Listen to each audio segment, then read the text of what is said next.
હરિકૃષ્ણા ગ્રુપની અગ્રણી jewellery brand Kisna diamond and gold jewellery દ્વારા રાજકોટમાં સફળ ક્લસ્ટર મીટનું આયોજન કરવામાં આવ્યું હતું। આ કાર્યક્રમનો મુખ્ય હેતુ રિટેલ નેટવર્કનો વિસ્તાર કરવો, વર્તમાન રિટેલ ભાગીદારોના વ્યવસાયને વધુ મજબૂત બનાવવો તેમજ નવા જ્વેલર્સને કિસ્ના પરિવાર સાથે જોડવાનો હતો। આ અવસરે લર્નિંગ એન્ડ ડેવલપમેન્ટ હેડ શ્રીમતી અનિતા ડિસુજાએ વિશેષ તાલીમ સત્રનું આયોજન કર્યું।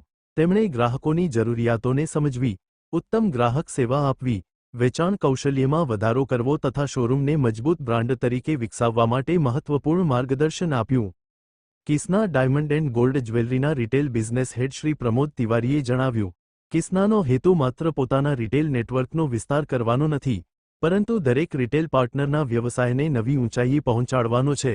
આવા ક્લસ્ટર મીટ્સ જ્ઞાનની આપ-લે, ઉદ્યોગના નવા ટ્રેન્ડ્સને સમજવા અને ગ્રાહકોને શ્રેષ્ઠ અનુભવ આપવા માટે અસરકારક મંચ છે। મજબૂત ભાગીદારી, સતત તાલીમ અને નવીનતા જ લાંબા ગાળાની સફળતાનો આધાર છે। અહેવાલ ગિરિરાજસિંહ રાણા। કિસ્ના ડાયમંડ જ્વેલર્સ સાથે 2008થી જોડાયેલો છું।